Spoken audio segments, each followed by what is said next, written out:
கோமதியோட அம்மா பிறந்தநாள் விழா முடிஞ்சு எல்லாரும் வீட்டுக்கு வந்து ரெஸ்ட் எடுத்துட்டு இருக்காங்க. அப்பதான் 2 பெண் போலீஸ் பாண்டியனோட வீட்டுக்கு வராங்க. அரசி வெளிய உட்காந்துக்கிட்டு, "அம்மா ஒரு நிமிஷம் இங்க வாங்களேன். வீட்டுக்கு போலீஸ் வந்திருக்காங்கன்னு" சொல்லிட்டு அரசி கூப்பிடுறாங்க. என்ன போலீஸா? அப்படின்னு சொல்லிட்டு வீட்ல இருக்க எல்லாரும் வராங்க. கதிர் வெளிய வந்து, "சொல்லுங்க மேடம் யார் வேணும்? எதுக்காக வந்திருக்கீங்கன்னு" சொல்லிட்டு கதிர் கேட்கிறாரு.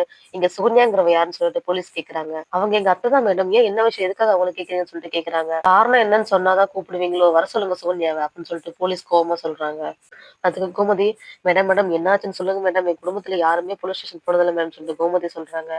"ஏம்மா வர சொல்லுங்கம்மா. எதா இருந்தாலும் ஸ்டேஷன்ல வந்து பேசுங்க. அவங்கள இப்ப கூப்பிடுங்க. நாங்க என்கொயரிக்கு கூட்டிட்டு போறோம்ன்னு" சொல்லிட்டு போலீஸ் சொல்றாங்க. அந்த நேரம் பார்த்துட்டு எதார்த்தமா சுகன்யா பாண்டியனோட வீட்டுக்குள்ள வராங்க. "ஏம்மா உன்னை எவ்வளவு நேரமா தேடிட்டு இருக்கிறது? எங்கம்மா போயிருந்தன்னு" சொல்லிட்டு போலீஸ் கேட்கறாங்க. மேடம் என்ன எதுக்கு தேடுறீங்கன்னு" சொல்லிட்டு சோனியா கேட்கிறா. என்ன எதுக்கு தேடுறீங்களா?